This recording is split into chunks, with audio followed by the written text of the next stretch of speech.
உங்களை காண்பதிலே பெருமகிழ்ச்சி. 18/3/2026 விஸ்வவாசு வருடத்திலே பங்குனி மாதத்திலே 4ஆம் நாளை இன்று புதன்கிழமை.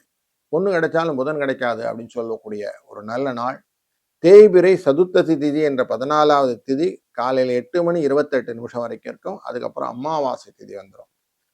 சதய நட்சத்திரம் என்கிற நட்சத்திரம் காலையில் 6:08 வரைக்கும் இருக்கும். அதுக்கப்புறம் பூரட்டாதி நட்சத்திரம் என்கிற குருவின் சாரத்தில் இருக்கக்கூடிய நட்சத்திரம் வந்துவிடும். இன்றைய நாள் சர்வ அமாவாசை. இந்த சர்வ அமாவாசைனாலே நம்ம ஆரோக்கியத்தை பெருக்கிக் கொள்வது, பெரியோரின் ஆசீர்வாதத்தை பெறுவது போன்ற விஷயங்கள் எல்லாம் செய்யலாம். இதுதான் செழிப்ப வளர்க்கும். குடும்பத்தில் நிறைய அந்த தடைகள் இருக்கு இல்லையா, அதெல்லாம் நீக்கணும்னாக்க முன்னோர்களின் ஆசீர்வாதம் முக்கியம். அந்த நாளுக்கு இந்த நாள் முக்கியமான நாள்.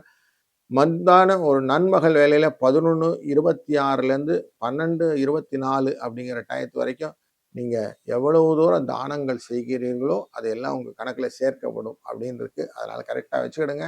இந்த நாளை பயன்படுத்தினால் வெற்றி நிச்சயம் உண்டு.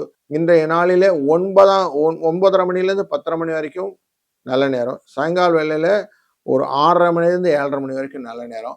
இன்னைக்கு புதன்கிழமை 12:01 ராகுகாலம், 7:09 யமகண்டம், 10:12 குளிகை நேரம். இன்னைக்கு வடக்கு பக்கம் சூலம், பால் பரிகாரம். மீன லக்னத்துல 3 நாழிகை இருக்கக்கூடிய 29 வினாழிகள் இருக்கக்கூடிய சூரியனின் இந்த சூரியன் உதய நேரம் 6:20 இருக்கிறாரு. இந்த பூரட்டாதி நட்சத்திரத்துல சந்திர பகவான் இருப்பதனால மகம் அப்படிங்கிற சிம்ம ராசிக்குள்ளார சந்திராஷ்டம எஃபெக்டும் உண்டு. இன்னைக்கு இன்றையத்துக்கு நமக்கு சுபம் அப்படிங்கிற யோகம் உண்டு.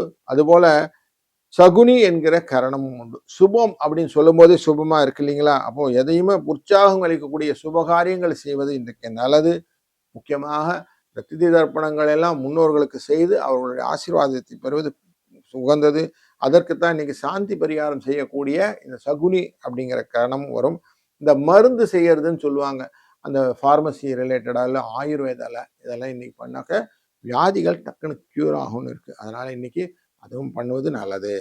சிம்ம ராசி நண்பர்களே, இன்றைக்கு மகம் நட்சத்திரக்காரர்களுக்கு சந்திராஷ்டமம் பெருமாள் சந்திரனின் பார்வையினுடைய தன்மையினாலே செலவு, வீண் தண்ட செலவு நிறைய இருக்கும். கொஞ்சம் மனசுல எதை பண்ணணும் எதை பண்ண வேணாம்னு கொஞ்சம் கால்குலேட்டிவா இருந்துட்டீங்கன்னா இந்த வீண் செலவை கட்டுப்படுத்தலாம். இல்லைன்னா செலவாயிடுச்சேன்னு வருத்தப்படக்கூடிய சூழ்நிலையும் உண்டு. அதுபோல பிளான் பண்ணின மட்டும் செய்யுங்க. ரொட்டீன் இல்லாத ஒர்க்கை இன்னைக்கு கொஞ்சம் அவாய்ட் பண்றது நல்லது. 2, 4 இந்த அதிர்ஷ்ட எண்ணை பயன்படுத்திக் கொள்ளுங்கள். நீங்கள் எவ்வளவு தூரம் முன்னோர்களின் வழிபாட்டுடன் தான தர்மங்கள் செய்வீர்களோ வெற்றியை தரும். வாழ்க வளத்துடன்.